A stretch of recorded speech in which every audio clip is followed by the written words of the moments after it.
Solo balondan dira dabo balondan ne sport de kama Abdoulaye Handan jite ni soma ya vamo ba fo ni le bolo ba il est coloni anan clé ni moyen ba ma ko de ko ni amen clé ko anan clé ni moyen o client le lamina fi tere mi joni sharia munu a sharia aba sharia kono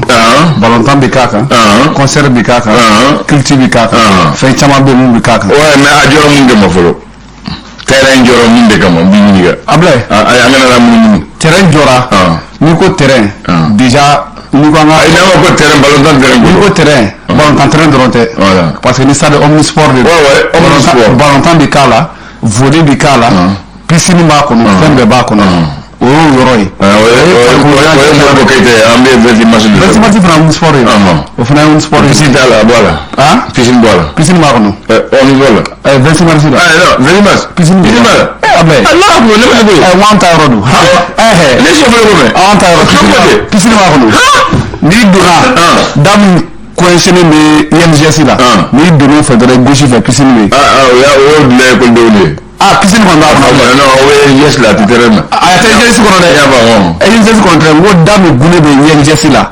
ka do 20 mars ko no ni doro de ko no tere annexe ni yoro na folo annexe ni la nasa ni taro ne fedro 100 mètres gauche faire piscine ni domina terrain le papier mun de la mo piscine fola non ngabi la mari fina bon d'accord wata ko sino mu fora ya ma domina aya daire domina deske jo muge piscine to mo fala mais adlana domini bi fana fe chama ya la mala voilà famuna voilà fe chama wala mais c'est ça nganga ñu won nege ballon terrain c'est-à-dire omnisport c'est-à-dire que sport de kala folo en priorité adabo o de kama mais ni sport de watinina wajiri be mais sport de be ni me ganga ke hakli de bo dafa merci donc ya balu mafu ya ite dem zéro hakli de bo dafa d'accord hakli anga ke voilà o de ba dafa voilà donc mais on a dit le stade du 26 mars on n'a pas dit le stade de la Réunion voilà angana ñëw nege ko do be angana ko do ñani balawi mais ni wajulu kozo anga jamane club flab na perdu jamane rab na ñangi amasewol odof mangu watli do voilà amasewol afam be akli ni mamu bebi o le kan ha donga fo a flabe koloro bisaka kami a flabe na fa bisaka kami o ba déterminer en fonction de cela jamane dem na fa ma de na fa non jamana do nafa abe jamana do nafa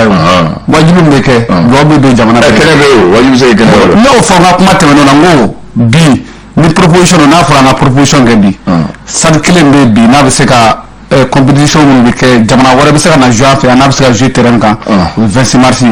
maintenant on sport d'aller les fleurs o be se ka di wajibu kala ka tout mais o bay mo no ba ko nyama ni wala sigira ka banka fo ka be ala ba ko cho ne nga sojo ne ko ema ili se ka na izini mais ni domi ne mo ko do sola e ko na fo nga to bo ko awo merci et à personnaliser ko ka so mais terrain ni mali betay wodo mais ni a jora mun kama no le tigi mo bala kala duma o tigi mo bala ko wala wajibu fara kana mo fara bala parce que papier mi fana e terrain jo o papier kele mi fana fo ko wajibu se ka ko ne ma fo ko abi se ka ko awa ni ballon tam ale ni mo ñu wona do gene bon voilà wala fo de Ablaye voilà aga fo ma mo ko ga fo abi se ka kono ni dominer ballon tam ale ni uji ñu nuti ñu ci voilà abikati wala fora voilà donc no fora comme ya fa nga ken hakli odo voilà ba fo bismillah ba hada baden na fora e ka iti hakli so tay ko do wala Ablaye do a wutum na do ma kan e ka fo ça parce que wa so ye ko de ka ba mu dansa go wa so kuma keri fe ka dese mam kan ki dele ay deli mam kan ga da do la ya da do la mam ma ga da do la da do la Ablaye no sero niveau la abe fo ka na akli soroti ko ko de bedde sara sa ma li bi yere bamanan ko nyiri bali o du son ka tashi bali baneni ngagri agri jogo nyiri bali ani tashi bali aka giri Ablaye akuma ka giri nka giri ma so wayna e jogo ni mamun ti miri ani mamun di ko jabi bon i yɛrɛ kuma fɔ an bɛ kuma fɔ k'a kɛ to da kan problème ye min ye ni ti miiri an bolo a bɛ k'i n'a fɔ i ye sɛ yɛrɛ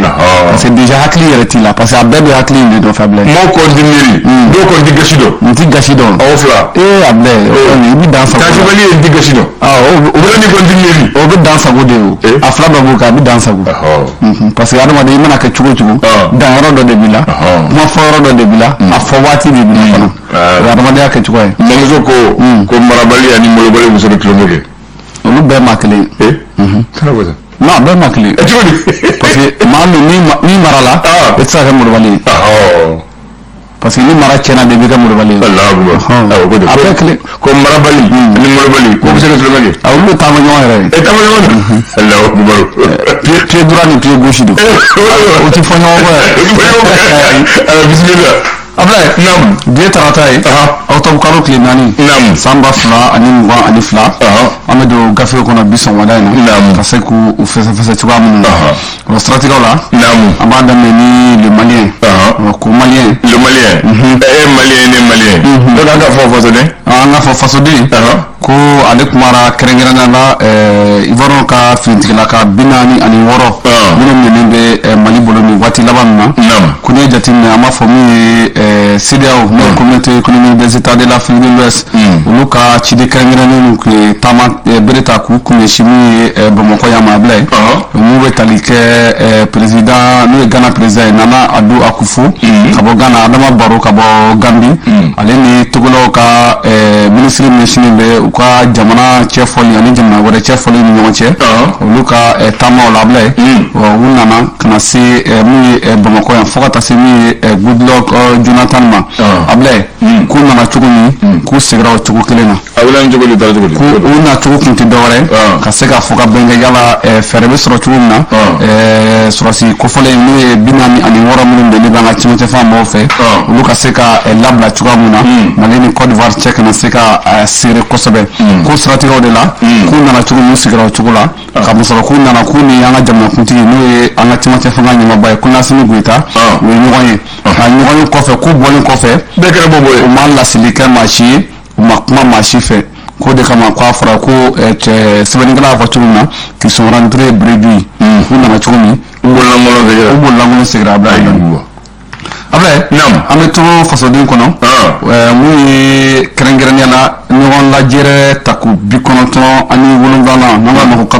97e session mun tali kɛ conseil d'administration de l'INPS Ablaye ko o baaraw kɛli la k'a yira la k'a fɔ mun bɛ tali kɛ nin waati laban na INPS Ablaye k'u b'a la ka baara minnu kɛ nin laban ninnu na k'u baara ɲɛnama don walasa bɛɛ lajɛlen bɛ se ka lafiya sɔrɔ a cogoya min na k'u ka jɛrɛ in kɔnɔna la ko fɛn caman fɔra a kɔnɔna na kuma caman bɔra a ko kɔnɔ maa bɛ se ka kala sɛnɛ kuma minnu na Ablaye Andani alhamdulillah ne sɔrɔ faso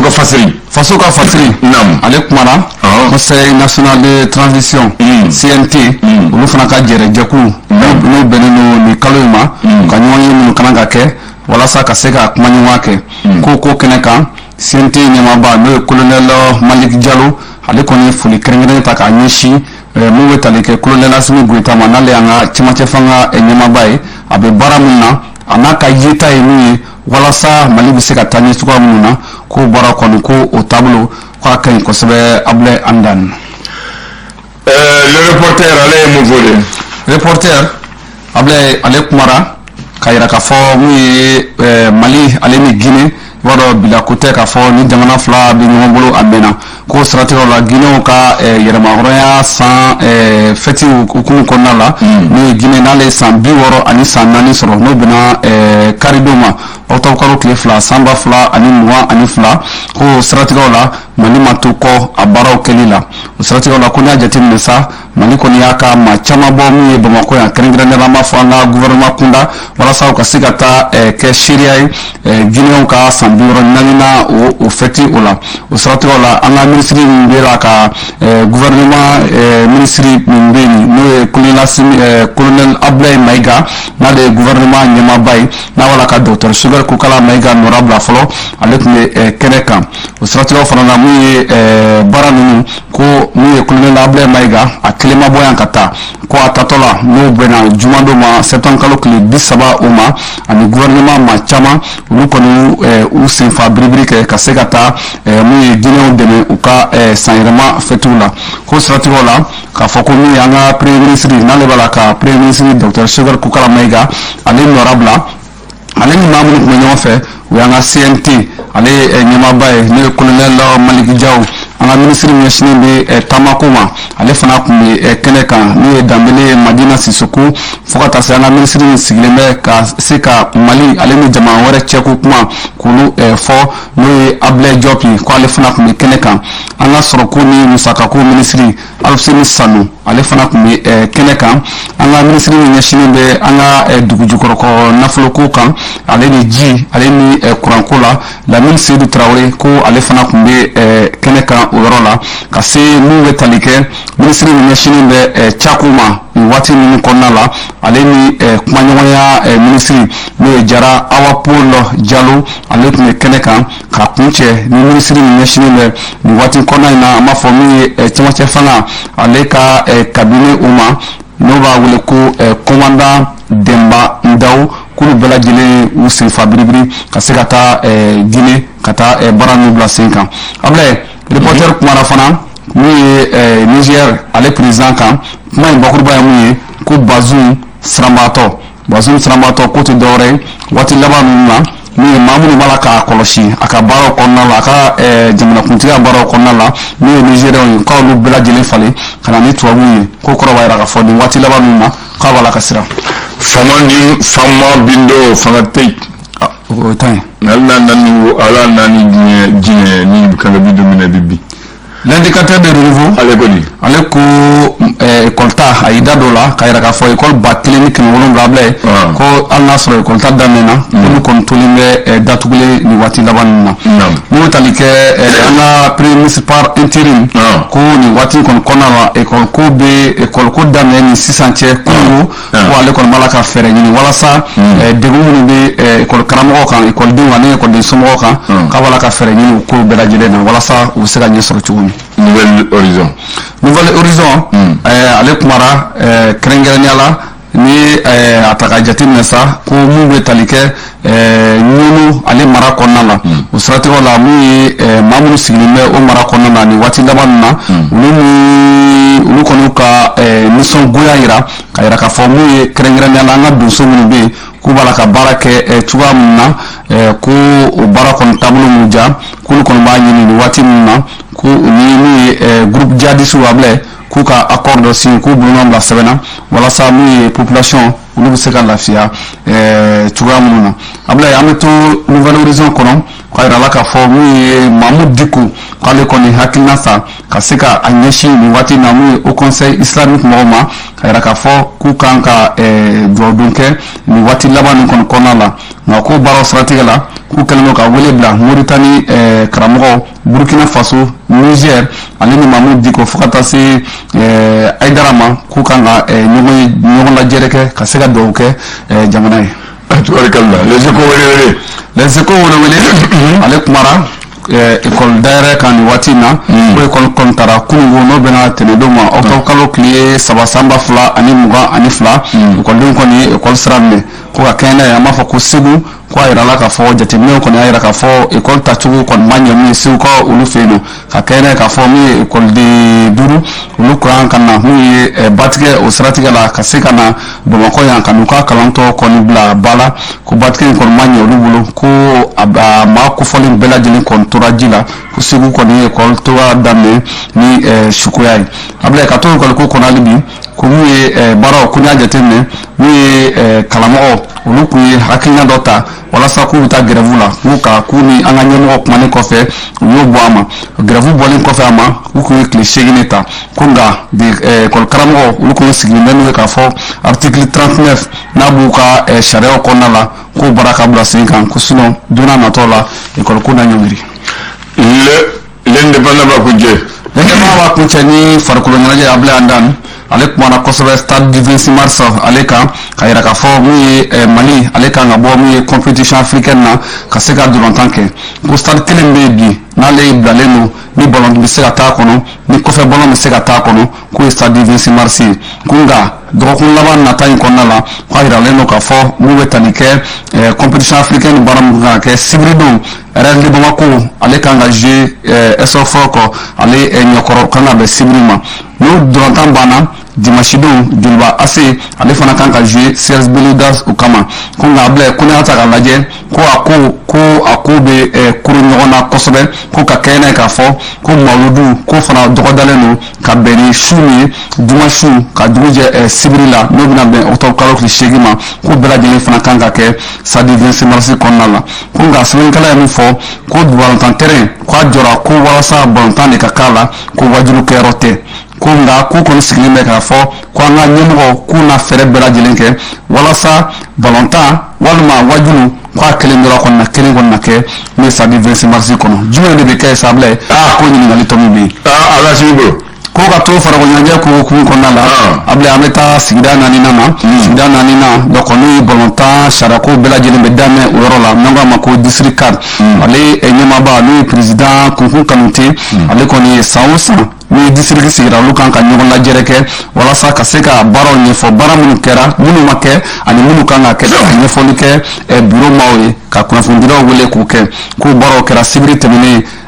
sigida 4nan a mairie kɔnɔna la ko baaraw kɛlen kɔfɛ a yirala k'a fɔ san 2 baara min kalifara Kunkun Kanute n'ale président ye Ablaye k'a y'i jɔ a jɔyɔrɔ la kosɛbɛ ko fɛn caman k'olu yɛlɛmana a ko kɔnɔna la san tɛmɛnenw na ko ko kuraw fana k'olu kan ka don a la san nataw kɔnɔna la ko a ko kura dɔ ye jumɛn ye fɔlɔ n'u y'u ka championnat n'u kan ka taa n'a bɛ senadontan ko fɔ k'u kan ka taa sigiyɔrɔma 2 D3 u kan ka taa o ye 3e division ye super D3 o ye minnu équipe minnu ma se k'u jɔ o jɔyɔrɔ la kosɛbɛ saison tɛmɛnen o bannen kɔfɛ olu bɛna kɛ équipe 14 duguma ka se ka baaraw kɛ ani ko san nataw fana na k'u na baara bonya kosɛbɛ n'u ye kunnafoni di kan ani équipe ka ja tali kan ka se k'a bila bɔlɔlɔw walasa jɛma u ka se ka ye cogo min na ko kamasɔrɔ Mali balontan ko n'i y'a kuma fɔ k'a bɛ daminɛ duguma ko dugumala ko de subasuma ye Ablaye Andan. Ɲɔgɔn tubulukɛ logo a ka ɲi gabu da la o y'a nafa ye wajibi ka ɲi misiri da la balontan a ka ɲi balontan terrain kan ne bɔra kuma na e de bɛ ka stade de Gawo a tɔgɔ stade de Gawo Kase Keita Kase Keita e ye Kase Keita tɔgɔ mɛn Kase n y'a tɔgɔ mɛn dɔɔni n ti fɛn ɲɛnama dɔn a la n ye dɔɔni min mɛn a la bulon dɔ bɛ Bamakɔ a tɔgɔ ye avenue Kase Keita i b'o dɔn bulon ayi n t'a dɔn Ndanda Siraba Meribada a bɛ se ka kɛ min tɛmɛ a fɛ Meribada Carrefour des Jeunes o ye commune 3 Malitel kɔrɔ la o ye commune 3 ye yanni ka se fɛn na Kandidi yɔrɔ la o de ye avenue Kase Keita o bɛɛ ye commune 3 ye Ablaye o ye commune 3 ye o de ye avenue Kase Keita polisi bɛ jɔ yɔrɔ min na Meribada la ka tɛmɛ Carrefour la ka taa Olfobugu ka taa o de ye avenue Kase Keita jardin dɔ fana bɛ yen o ko jardin Kase Keita o bɛ yen so ne Kandidi fɔ an ye ballon caman ci o terrain sanfɛ maintenant village dɔ bɛ yen u b'a fɔ Kasela fana sigira tɔgɔ de la mun filɛ Segu sira fɛ ale tɔgɔ de don Kase Keita tɔgɔ don tɔgɔ don Kase Keita yɛrɛ ye jɔn ye Modibo Keita o dogolen de don an ka président fɔlɔ ale ye Modibo Keita fadenw ye 9nan ye de le 9e fils de Daba Keita petit frère de Modibo Keita président de la République diplômé de l'école William Ponty enseignant et journaliste syndicaliste et politicien. Il fut le premier secrétaire général du SRD au congrès de 46 à Bamako. Il est mort en 1957 à l'hôpital du Pont-Ig. Donc pourquoi il fut le premier secrétaire général du SRD. Il est enseignant et syndicaliste. Il était journaliste à l'époque. Donc o de kama pour que ɲɛgɛnna ka ko Ablaye a fatuli ye san 65 voilà san 65 Modibo Keita dogolen don ale de olu ka dogoli kɔnɔntɔnnan ale de 9e fils non le 9e fils de Daba Keita et le petit frère de Modibo Keita voilà donc Modibo dogolen don voilà n b'a fɔ i ni ce bon comme ay ba Kasa Keita mais dans to don ah non ta tu m'as fait gafouiller donc si la doni don club ta kalanso parce que to la ni fone doni ni amba fa mi aka fa ko doni du ni mu don ko doni na be bi lafia alhamdulillah ba ikuloli jité